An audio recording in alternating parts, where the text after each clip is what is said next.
We need to move now. Every second counts.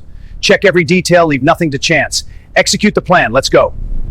Comrades, the hour of decision is upon us. We must act now. Together, The man we was will publicly prevail. challenged. He said very little. He did even less by the standards of those watching. And when it was over, the champion, a decorated competitor, known across the circuit, did not speak about that evening for a long time. When he finally did, he did not describe being defeated. He described being shown something he could not unsee. Hong Kong in the early 1960s was a city in motion. Not the restless motion of chaos, but the particular motion of a place that knows it is becoming something, without yet knowing exactly what. The old structures were still present. The traditions were still intact. But beneath them, something was shifting. You could feel it in the harbour, in the narrow streets of Kowloon, in the training halls that existed in spaces between buildings, above shops, behind schools, in rooms that had no signs on their doors. The martial arts community of that period was not a single thing. It was a collection of lineages, loyalties, and silences. Schools did not always speak to one another. Masters did not always agree on what mastery meant.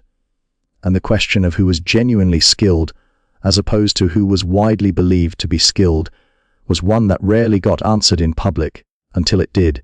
The gathering that evening was not unusual in its appearance. These things happened, a collection of practitioners, some senior, some still developing, occupying the same space for reasons that were social as much as they were martial. Instructors who taught at different halls. Students who trained under different systems. A few men who had competed and carried that experience visibly, in the way they stood, the way they moved through a room. There was food. There was tea. There was the specific kind of conversation that moves around the edges of what everyone is actually thinking. Bruce Lee was 22 years old that year. He had returned from America. From Seattle, where he had been studying and teaching, building something of his own in a foreign city. Those who knew him understood that he had been developing ideas that did not sit neatly within the traditions he had grown up around. He had been asking questions that older practitioners found uncomfortable. He had been training in ways that crossed the lines most schools observed without discussing. He walked into that room without announcement. This was in itself a statement, though not one he appeared to be making deliberately. He was not the kind of man who required an entrance. He was lean, precise in his movements, with a stillness about him that witnesses later described as the stillness of something that has no need to prove it is still. He greeted people he knew. He found a position in the room that was neither central nor hidden. He observed. To those who did not know him, he was simply a young man, unremarkable in the way that many young men are unremarkable before the moment that makes them otherwise. To those who did know him, even slightly, there was something else present in the room. Not tension, exactly. More like the awareness that a room has sometimes, without being able to name why, that what occurs inside it will not be forgotten. The conversations continued. The tea was poured. The senior men spoke in the measured tones of senior men who have grown accustomed to being listened to, and Bruce Lee stood where he was, and watched, and said very little. This was how it always began, witnesses would later say, not with provocation, not with display, but with a quality of presence that certain people have. The kind that asks nothing of the room, and for that reason alone draws the room toward it. The champion had not yet arrived, but the room, without knowing it, was already waiting. He arrived the way men of standing arrive, not loudly, but with a weight that preceded him. The particular gravity of someone who has been recognized often enough that recognition has become a kind of atmosphere he carries. People acknowledged him. Space was made. Conversations adjusted their direction. His name moved through certain circles with consistency. He had competed. He had placed. He had, on more than one occasion, demonstrated his capabilities in front of people whose opinions shaped reputations in this community.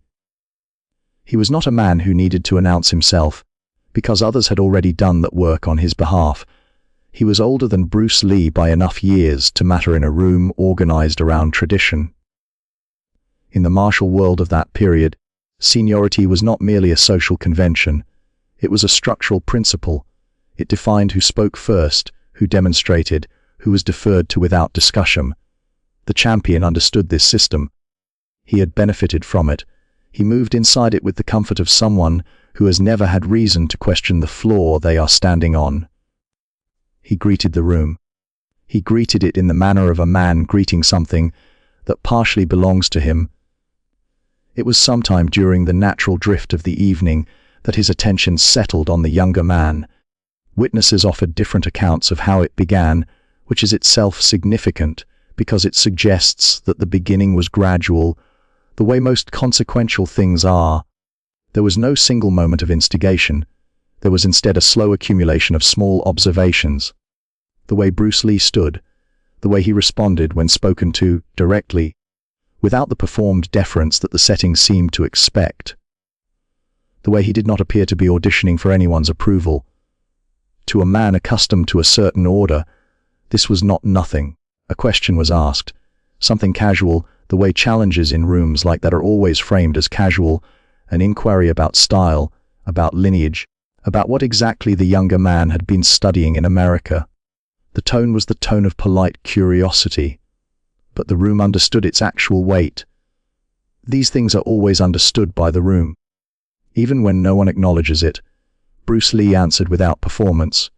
He spoke about what he had been working on, not boastfully, not evasively. He described his thinking about movement, about efficiency, about the way most systems carry weight they do not need to carry.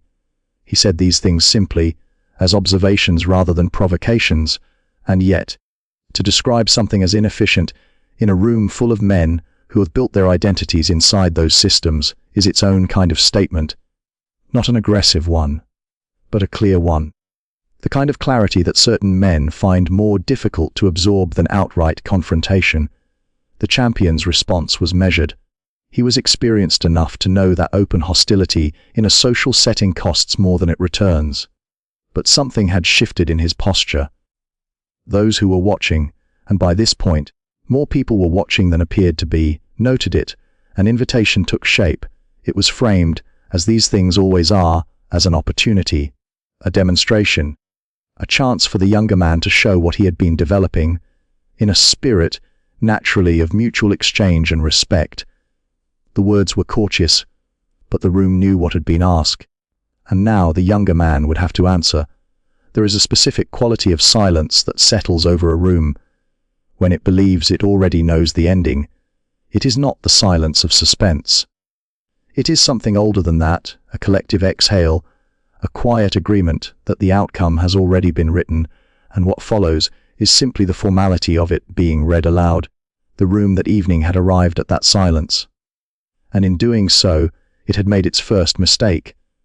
The people present understood the structure of what was unfolding. They had seen versions of it before. A younger man, relatively unknown, finds himself in the position of having to respond to a public invitation from someone whose credentials are established and visible. The mathematics of such situations were, to those assembled, familiar.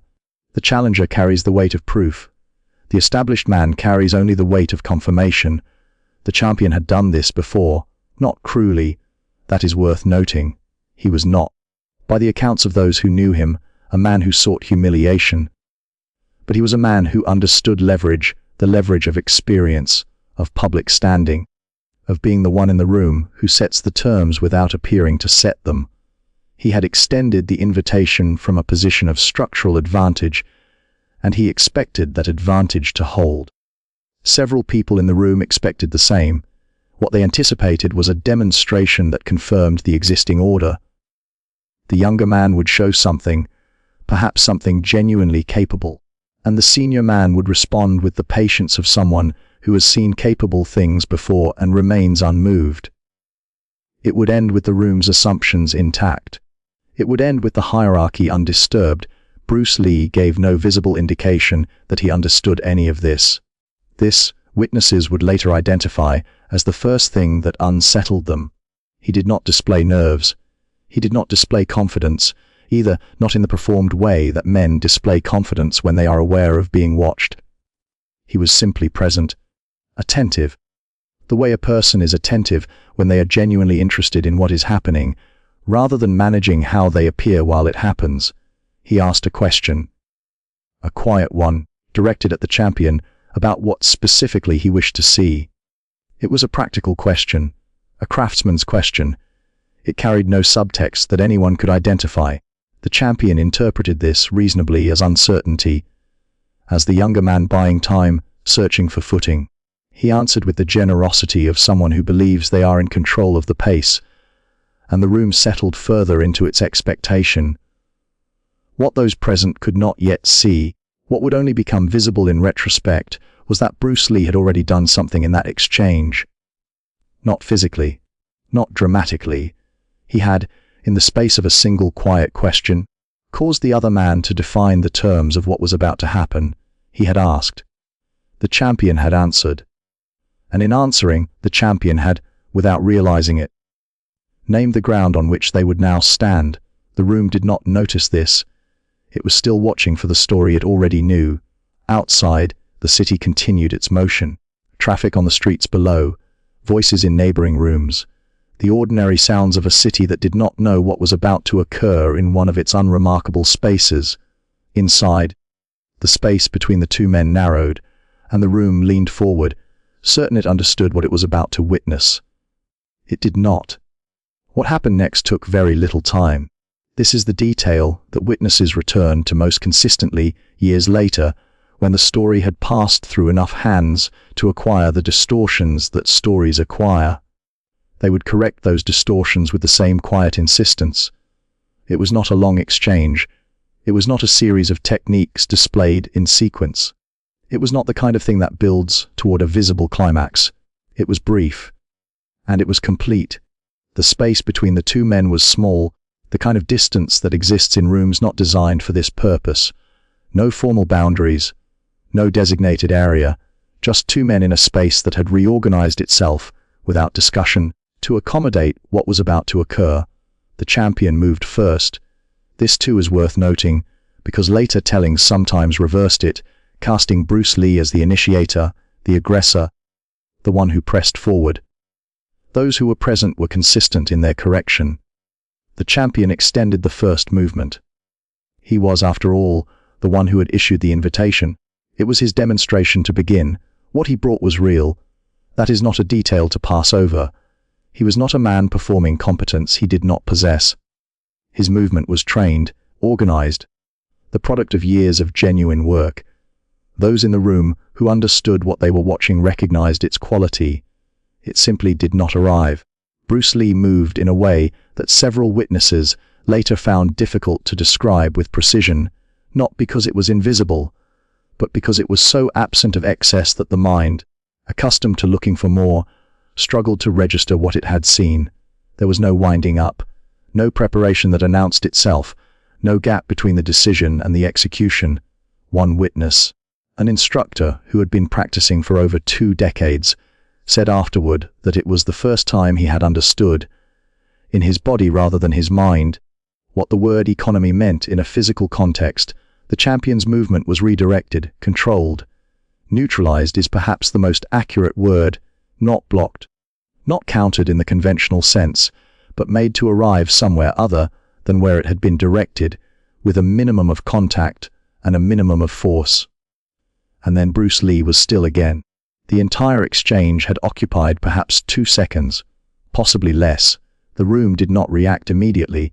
This is the detail that most clearly communicates what had occurred. A room that witnesses an expected outcome reacts with confirmation, noise, acknowledgement, the familiar release of tension resolved in the anticipated direction. This room did not do that. It was quiet, the kind of quiet that means the room is revising something. The champion stood in the position he had arrived at, not injured, not fallen, not dramatically displaced, but arrived somewhere he had not chosen, by a route he had not anticipated, through means he had not been able to track as they occurred. He was composed. He was experienced enough to remain composed. But composure and comprehension are different things, and what his face communicated to those watching was that he was working to close the distance between them. Bruce Lee had already returned to stillness. He did not look at the room. He did not look at the champion with anything that could be identified as satisfaction. He stood where he was, and he waited, with the patience of someone for whom what had just occurred was not a conclusion, but simply the next moment in a sequence that had no particular drama attached to it. The room remained quiet, and in that quiet, something had already changed. No one spoke immediately. This is the detail that separated that evening from other evenings those people had witnessed, the ones that ended with noise, with the release of accumulated tension into laughter or argument, or the loud generosity of men who have just watched something they can agree on. That kind of ending has a sound. Everyone in those rooms knows it. This ending had no sound. The champion stood where the exchange had left him. He was not visibly shaken in the way that word is commonly understood. He did not reach for a wall. He did not look to the room for assistance or interpretation. He was upright, composed. The physical bearing of a man who has trained long enough that his body maintains its dignity independent of what his mind is processing. But his mind was processing something. Those closest to him noted it in small things. The way his eyes moved, not rapidly, not with panic, but with the particular quality of focus that appears when a person is reconstructing an event they were present for, but did not fully witness. He was replaying it, searching it for the seam where he could have done otherwise, looking for the moment of his own error so that he could locate himself again inside a framework that still made sense. He did not find it quickly. This was the thing that stayed with people longest. Not the technique, not the speed, which had been remarked upon, but which speed alone could not fully explain. What stayed with people was the expression on the champion's face in the minutes that followed, the expression of a man encountering, for perhaps the first time in his professional life, a problem he could not immediately solve by applying more of what he already knew. Bruce Lee did not press the moment. He did not offer explanation. He did not extend the kind of generous commentary that can itself become a form of condescension, the winner narrating the lesson to the man who has just received it. He remained where he was, present, unhurried.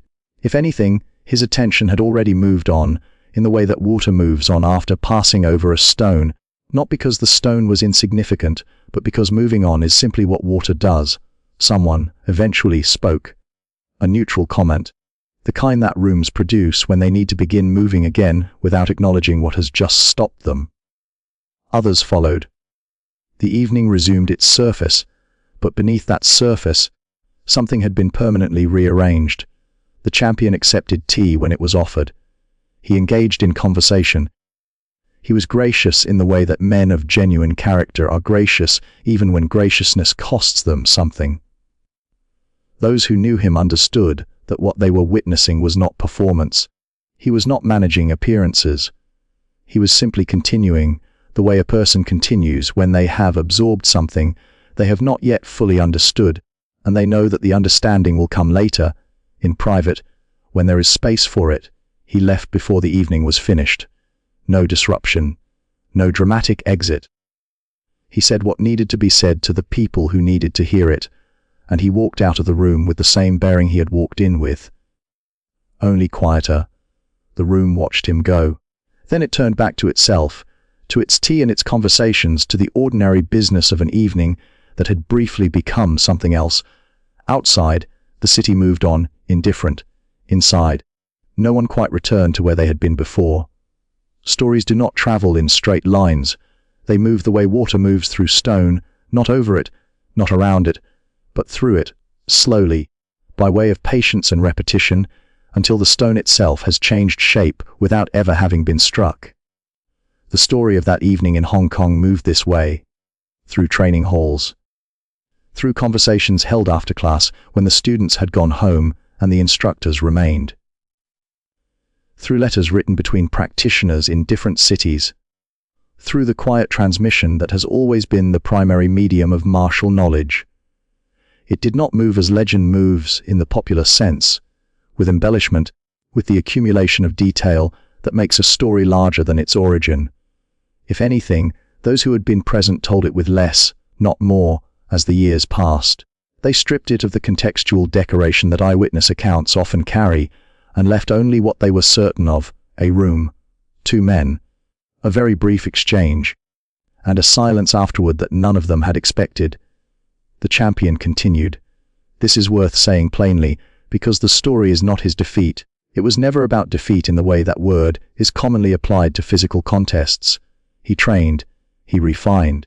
Those who worked alongside him in the years following that evening noted a change that was difficult to name, but consistent in its presence. He asked different questions. He became, by the accounts of his own students, a more careful and more generous teacher. Less interested in demonstrating what he knew, more interested in understanding what he didn't. Whether he connected this shift to that particular evening is not recorded, but those who knew him before and after believed they understood its origin. Bruce Lee left Hong Kong again. He returned to America, to the work he had been building, to the development of what would eventually become known as Jeet Kune Do, not a style, he was careful to say, but an approach, a way of asking questions about movement and efficiency and the weight that systems carry when they mistake their own structure for truth. He taught. He continued to refine. He encountered other rooms, other challenges, other evenings that would later become their own stories passed between practitioners who had not been present. And the story of that particular evening settled into the community the way certain stories settle, not as entertainment, but as instruction. It was told to students who were becoming too comfortable with their own competence. It was told to practitioners who had begun to confuse seniority with understanding. It was told, most often, without commentary. The teller would finish and allow the silence that followed to do the work that explanation would only diminish. Decades later, a student of one of the men who had been in that room was asked what the story meant. He was quiet for a moment.